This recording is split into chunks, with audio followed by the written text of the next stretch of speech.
Princes and Priests, Chapter 1, Shipwreck. Slowly Shannon's awareness lifted. Something had stirred him from his deep trance. His energy settled back into the form of his body, accepting the burdens, the tensions, and the pain that held him together. He opened his eyes slowly. His heart convulsed back into a semblance of a rhythm. He made his body draw in a breath that filled what remained of his lungs. As always, the first few inhales and exhales he had to set into motion consciously before habit took over. Something on the ship was wrong. The runes he had carved deep into the timbers long ago were flickering to life. They ran along every seam and edge, every pole and rail, every doorframe and beam, the entire length of the ship. Here in the captain's cabin, glimmers of light flashed faintly along them. Something was very wrong indeed.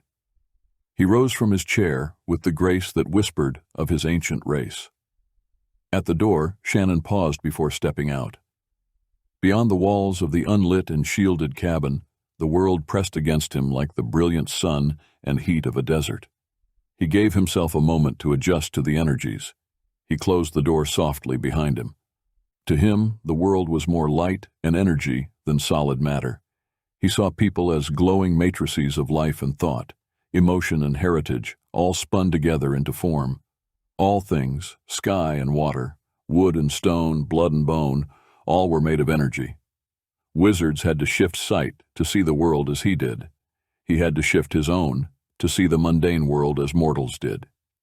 He tightened his shielding against the heartbeats and glow of the souls on board. The wizard crew of this ship needed to tighten their shields. They were leaking far more energy than they should. Many of them were simply too lax. He would speak to Elliot about it. Far more noticeable than the lazy wizard crew, like sun glare in the eyes, were the two priests on board. Their presence had been the reason he had gone into trance as soon as he was on board, even before they had left the harbor. Shannon blocked them out even more. He scanned to the east. There was a darkness building out there that was about to tear across realms. Without even needing to, he knew there were demons at work.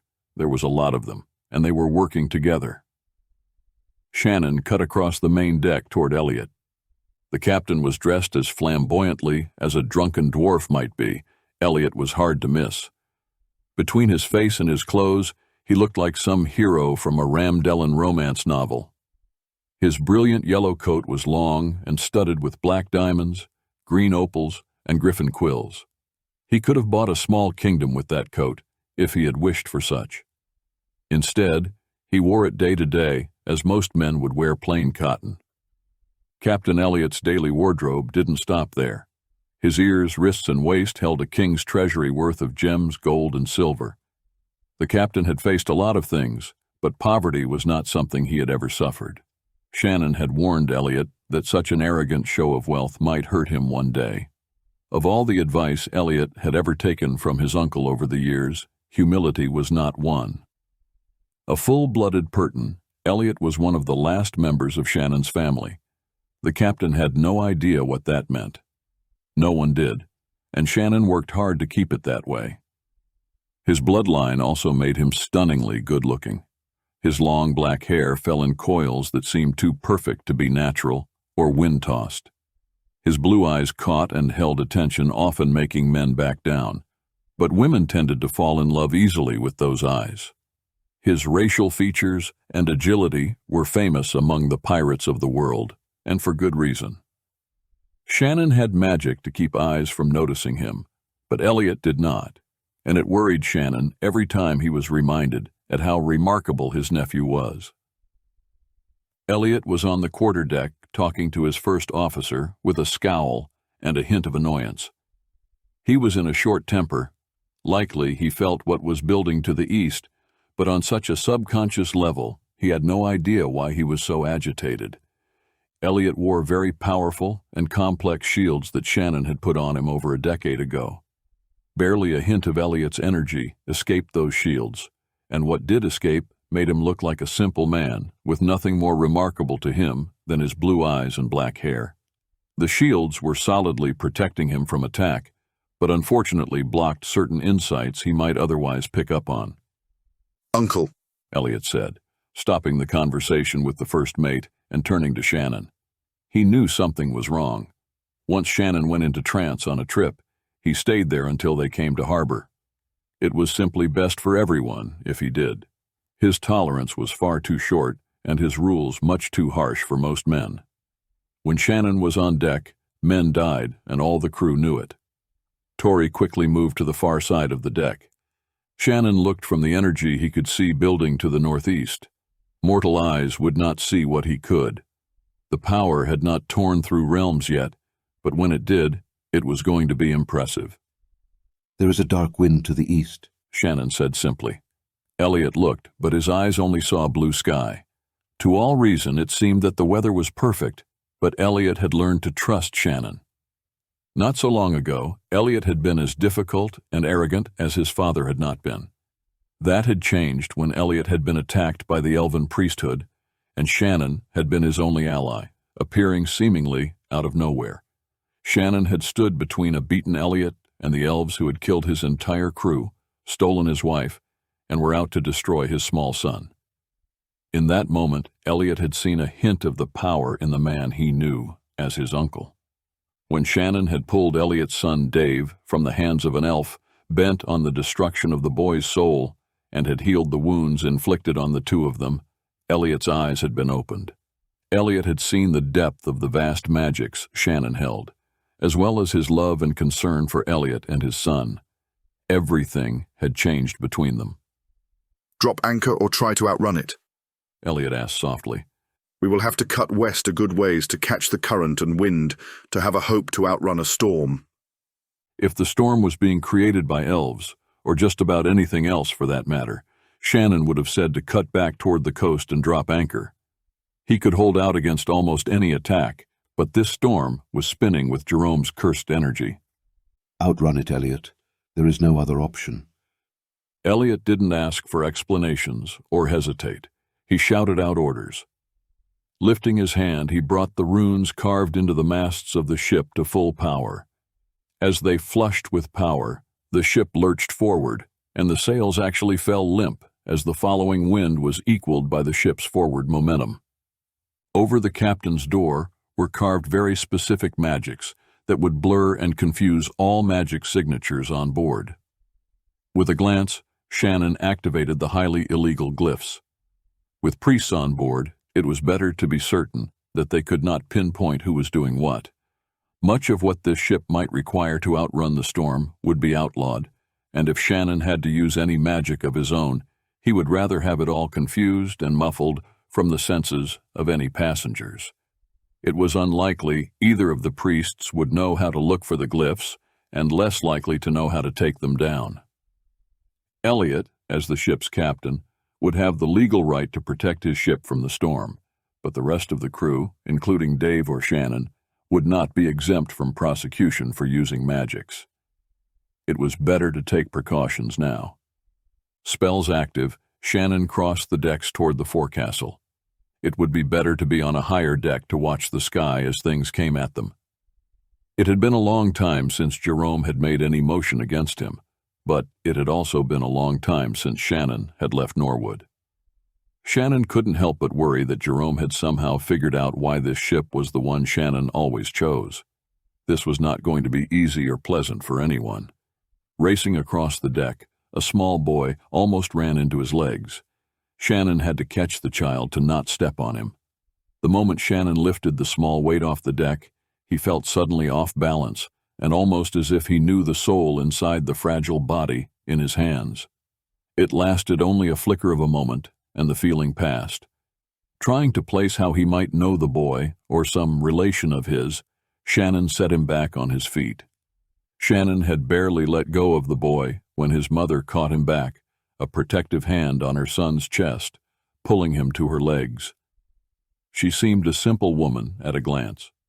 Her clothes and her look implied that she was of low means, but her shields were impeccable. Not so much as a breath of emotion or the energy that came with it emanated from her. Shannon had met master adept empaths unable to maintain such shielding. It was so impressive he had to stop and actually look at her. Whoever she was, and for whatever reason she dressed so plainly, she was anything but common. Take no offense, Master Purton. A big Aziran laughed from the side rail where he lounged, smoking an ivory pipe. The poor maid doth seem to have lost her power of speech at your face. He roared with laughter, and Mock bowed to her in an obvious insult that the two seemed to already have been working on. Take the boy below, Shannon said to her. The Aziran, he noticed, had a faint glow to his soul that seemed out of place with his manners, and he sported a wardrobe to rival Elliot's. Other than noticing these peculiarities, Shannon ignored him. A storm is coming.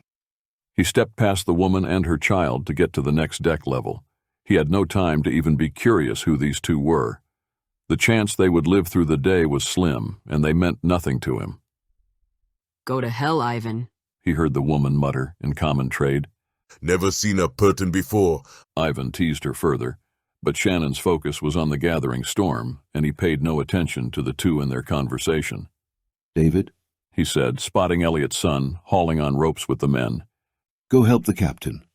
Dave looked about to object to having to leave his place with the men. The young man perceived the order as an insult, but the reality was that even at his young age, he already far surpassed his father in power. Once, Elliot had been a very powerful wizard, but those days and that power had been lost in the elven attack, and Elliot simply needed his son's help. Watching Dave go, Shannon whispered out magics gathered over time and across realms. He added more shields to his nephew to hide any magic Dave might work in the hours to come. Shannon had just reached the steps to the forecastle deck when the ship leaned, and at speeds no normal vessel could handle, they cut west and away from the southern route they had been on. They needed to get a good 90 leagues further out to catch the mid-current. There, ocean and wind would push them southward with a speed that, when amplified by the magics, would get them down to Et in under 3 days if need be. Shannon glanced up to the rigging and the magics within it, with a sense of pride and hope as Dave's energy added to the spells his father had activated. With hope came fear. Should anyone else ever know the truth of who Dave was, not even Shannon could guarantee his safety. Dave had no comprehension of the power he held, and even less of the bloodline he alone, in all the world, kept alive and viable. If prayers had any hope of being answered, Shannon might have prayed to the angels to protect the young man, but Shannon's prayers were only met with bitter silence now, and the task of keeping Dave safe fell to Shannon alone. The angels had deserted Pert. Shannon looked west, where even at this distance he could feel the barrier shield like the static prickle of lightning just before it strikes. Even in its old age, the barrier was quite impressive. It was 10,000 years overdue to come down, but still was as solid as stone should a ship hit it. Nothing went in and nothing came out. At times, pirates had found the ruins of ships, timbers crushed to little more than sawdust, washing away from the shield. Its weight was tangible enough, it displaced water, and while you could see through it if the weather was right, passage was not an option. He brought his attention back to more immediate concerns. In his mind, he expected the energy glare on the section of deck he was headed for to be the dwarven cleric. Both of the holy men were shielded with skill, but it was a constant irritation to have two powerful priests on board. The dwarf, who had boarded right before him, was a true cleric, and few in this age reached that level. Shannon actively tried to ignore both of them, but the dwarf seemed to ever be in his path.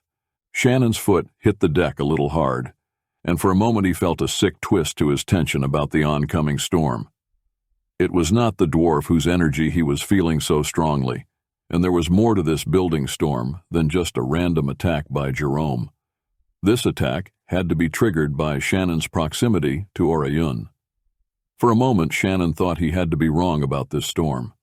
Oirion was supposed to be just north of the Valrine border in Norwood. He should not be anywhere near Owens. The man had no reason to be on the water, certainly not on this ship, of all ships. If he had been anywhere near, Shannon should have felt it. Shannon might have been witnessed with a flicker of a startled look if anyone who knew him well enough had seen him at that moment. Shannon focused on the man across the deck to be certain. Elliot caught up to him on the top step with a question on his lips, but Shannon cut him off. What is ShaHaNon doing on your ship? Shannon demanded. Elliot gave him a baffled look, then followed his eyes to the man at the rail. The famous hunter looked ill, haunted, and maybe a touch seasick. I had no idea who he was. Just a man who wanted to get south to Krish. Is it a problem? Elliot asked, confused. Shannon wanted to point out that if it wasn't a problem, he would not have mentioned it. It was bad enough that Oirion was so law-abiding, but he was also a hunter, for God's sake. Oirion would not tolerate anyone using forbidden magics, not even a ship's captain. Everything beyond that was just more layered and confusing than Shannon cared to think about. He had spent a great deal of time avoiding Oirion. Nothing good ever came out of it when Shannon ran into Oirion. Things just got far more complicated. Shannon might have sworn, if he was any other man, but his expression was little more than a flicker of a scowl across his brow. Shannon twisted more power into the runes that would hide the magics of the crew from the eyes of a priest, and more specifically, from Oirion. If Jerome had any idea of the power of ShaHaNon, this storm was going to be far more difficult to escape from than any assault Jerome had made since the beginning. Inside the black glove Shannon wore, his golden scar began to bleed, forcing him to shift his focus from fighting his concern about the priests to shielding against Jerome. That scar had once been sanctified rings, one for his priesthood and the other for his wedding vows. Now both were an ever-burning reminder of his soul-bound partner's betrayal. Shannon had been fighting with Jerome for 5,000 years. He now had shields and magics that sprang to life when triggered by his own blood or Jerome's proximity. Magics laid into every fiber of his clothing spanned realms and offered instant relief from every angle, but nothing could stop the pain. The shields blocked Shannon off from his former partner, but also from the world. It dampened awareness of magics about him, but he was going to need the further protection. He felt his own cold power rise up to choke down the part of him that buzzed and twisted inside his mind and soul. Shannon was about to turn back to the lower decks, but Oirion caught his eye and almost seemed to recognize Shannon. That glance was the most unsettling thing of the day, and today seemed to be one unsettling moment followed by another. Orion's focus, however, went from Shannon to the east. Shannon turned to look just as a flash of lightning cracked across the sky, filling it with dark clouds that had not been there moments before. The demonic magics and pressure of the storm rushed out of the east at them with such force that they could see the wind across the water's surface. It ripped the smooth waters into white caps and kicked up spray off their tops.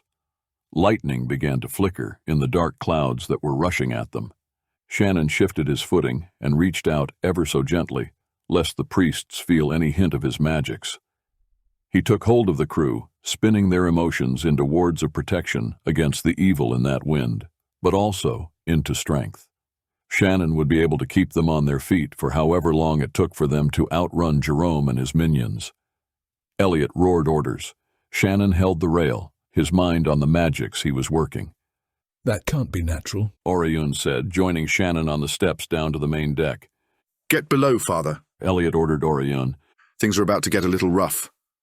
Oirion nodded and moved to get off the open decks. Elliot joined Shannon just as the wind reached them.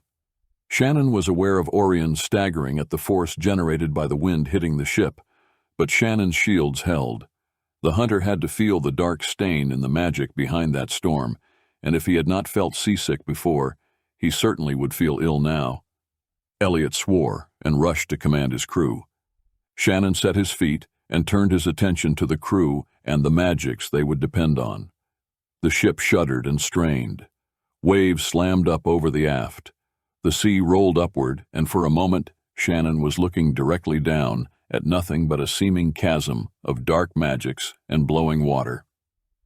The ship reached the top of the wave before rushing down the far side. Magics flared in the effort to hold the ship together. Activated power lit up the rails and masts with enough glowing energy that every sailor could see in the utter darkness that was suddenly upon them. Without such magic, the next crushing wave would have ripped them to splinters, crushing bone, casting every man into the depths and their souls, into the hands of the demons behind the storm. As it was, glyphs and runes began to crack and burn. Shannon closed his eyes and stood as solid as the dragon that formed the prow of the ship. Another wave slammed up over the stern, and he felt several sailors cast out their invisible magic ropes to try to hold on. One of the ropes snapped, and its owner was swept away.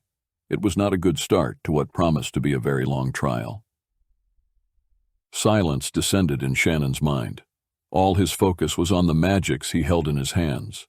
He could not falter with the energy of the souls now so afraid. If he slipped at all, the result could be devastating. It would affect far more than just those few souls upon this ship. He cooled his mind and slowed down all thought to think of nothing other than the energies he directed. Time seemed to stop altogether, and his discipline held in place. He spun fear and pain into strength and endurance without limits. When he let them go, he would be soul-weary, but hopefully they would be alive, and the dragon's claw in one piece. It was now up to the crew to control the path of the ship. Hitting the barrier was like being slammed by an avalanche. Shannon was driven from his trance. Magics shattered, and he stumbled. It was all he could do to catch himself from tumbling down the steps to the lower deck. A wave slammed up over the stern and hit him, causing a moment of disorientation. The crew panicked as his hold shattered, and their own fear hit them all at once. Without Shannon drawing the energy of fear away and making it strength, they suddenly felt it, as well as the weariness they had earned. Many collapsed to the deck, crying out, and too weak to stay on their feet. There was no time to worry about them. Nothing mattered beyond the fact they had just hit the barrier shield. The prow was crushed, and they were still moving forward. The magics on the ship exploded and flared into flames. Shannon threw up his hand toward the barrier. He had only one real option. Shaw! He called for help. From a knot buried in his heart, the demon he always carried with him brutally tore its way free. The demon's magic flashed out like lightning from Shannon's hand. Shaw fed from the power of the pain he caused and used it to shield the ship. It slowed inside the barrier shield itself, as if passing through mud. The weight of the shield was like a humidity so heavy men could drown in it. Staggering, nearly all the crew fell to their knees, many sobbing in fear as they gasped for air. Twisting harder, Shaw pulled on Shannon's pain to fuel the magic to hold the ship together and to keep it moving. The dragon's claw shuddered forward against the drag of the shield. Shannon clenched his teeth, trembling in the pain he endured, but it was necessary. There was no other way. Pain was nothing new, but he had to admit that Shaw knew how to hit places that hurt in ways that were hard to even explain. There was no real choice. He did not know the magics of the Great Barrier Shield, and likely had no way of working anything, even if he did. Not with two priests on board. Calling up a demon was bad enough, but at least this way they had hope. Shaw would know to hide himself and his magics. He always did. All at once they shot free, the speed far beyond anything they had reached yet. Shaw sank back into place, and Shannon fell forward, catching himself with his right hand. He held his left hand to his chest. If he had truly needed to breathe, he would have been panting at this point, but he didn't need air. He became totally still as he focused inward to let the pain pass. The darkness of the storm could not follow them. Jerome could not follow them. Here it was only wind and rain, but the crew was terrified now, and the magics broken. Lightning and burning runes were the only light. Shannon was shaken from Shaw's touch and could not risk helping the men. They would have to cope on their own. Uncle! Elliot scrambled up the steps. Uncle, are you all right? Fine. Shannon replied. Just a little drained. The ship is damaged. I can't slow her or steer. How far is the coast from the barrier's inside wall? We are inside, aren't we? Shannon didn't have time to answer, as Elliot crashed into him to the sound of crushing wood and snapping timbers. Elliot's cry was as if it was his legs that had been struck. His ship was as much a part of him as his own bones, and the sound of its hull being crushed apart was an emotional blow the captain would likely hang on to for a great long time. Load the boats! Elliot roared, choking on tears. He forced himself up, letting go of Shannon before he stumbled back down the deck. Elliot's voice was enough for the crew to get moving again. Lightning lit up the sky, hitting the water all around them. They could see the spear of stone they had hit, its rough edges appearing and vanishing as they jolted and jerked on the waves. The rock had crushed into the starboard side hull and held the ship impaled. Each wave drove them against the stone, snapping and tearing away more timbers. Shannon moved to help Dave, as Elliot jerked up the trapdoors by the side rails to throw hidden survival packs into the lifeboats. Using what magics he could, he projected his voice over the roar of the storm and the crack and boom of the thunder and lightning. He yelled for the passengers to abandon ship. The crew struggled to get the lifeboats free of their locks and ready to launch, but the jolting of the ship sent the men staggering and sprawling. Shannon reached out and caught a sailor whose magic rope snapped under the strain of the jerking deck, but two others who were out of reach tumbled over the rail. Shannon shoved the wizard crewman away and back into motion. Off the ship! Elliot roared over the storm and the sound of splintering and cracking wood. The passengers fought to get to the boats through the wind, waves, and wildly swinging deck. Shannon grabbed Dave's elbow as the young man snatched up the young boy. The boy's mother jumped to the boat. She turned at once with her arms out to take him, but a wave slammed into them and nearly washed her over. Dave cast out his own ropes to hold himself against the wave. The boy's mother was driven hard against the side of the lifeboat, likely cracking ribs and having the wind knocked out of her. Oirion was there, helping steady Dave before he helped a couple others into the boat. Go! Dave yelled at Oirion. I'll hand you the boy. Oirion scrambled across to the boat between waves and reached out. Dave passed the boy over to him and was nearly torn away, but Shannon held onto him, and Dave's cast ropes helped keep him in place. The next wave tore the ship free from the rocks, only to slam it back onto it. The force snapped Dave's ropes and left him gasping and momentarily stunned at the broken magic. Only Shannon's grip on Dave kept the young man from falling off the ship to the churning water below. Get that boat launched, and get Dave off these bloody rocks. Elliot yelled to Shannon. I will find you on shore. Go, go! Dave yelled to the dwarf as the deck jolted and tilted. The dwarf jumped the space between himself and the boat, barely catching the edge of it as it suddenly swung out and below the port side hull. The ship threatened to come crushing down on the lifeboats, but several of the crewmen cast their own invisible magic ropes to pull the ship back upright just enough that it didn't roll.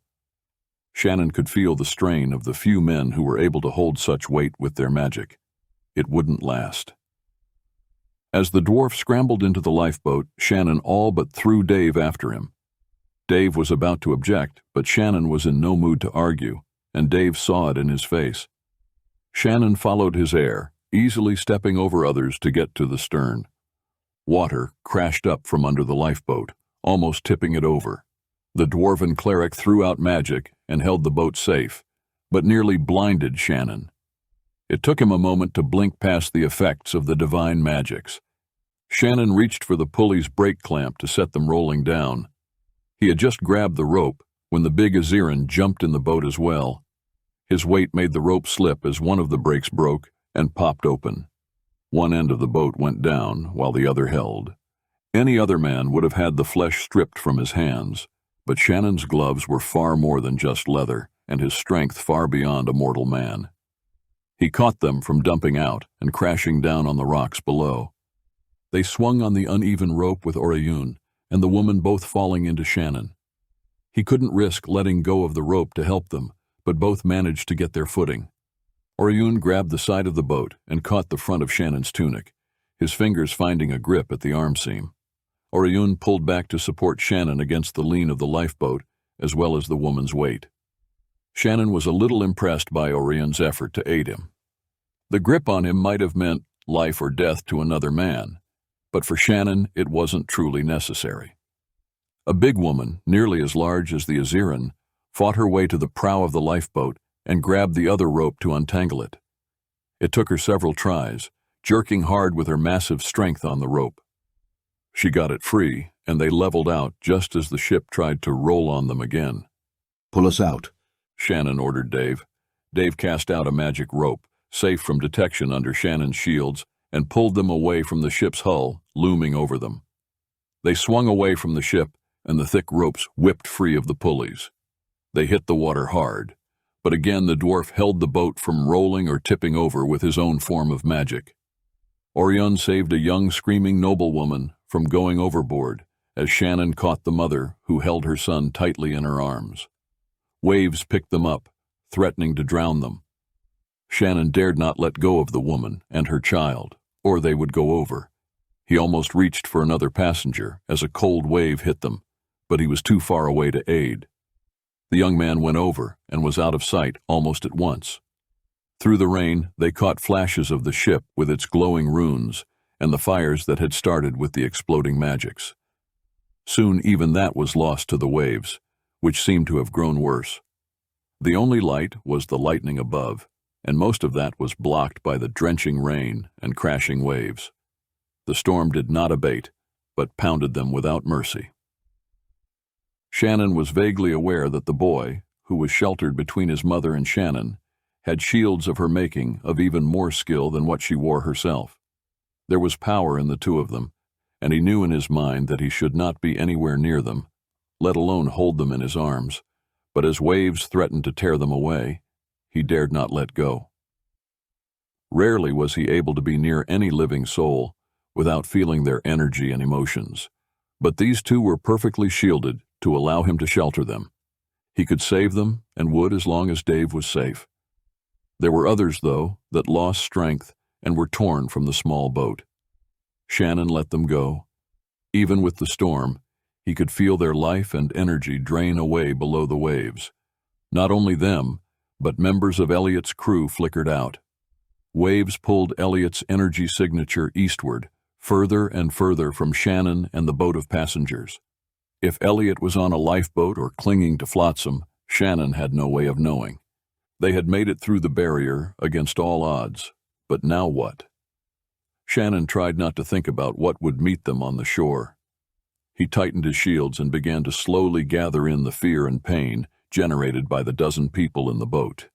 Gently, he turned it back to those who created it, offering them endurance and strength. Thank you for listening. More chapters are available. Join our Patreon at patreon.com/2ravens801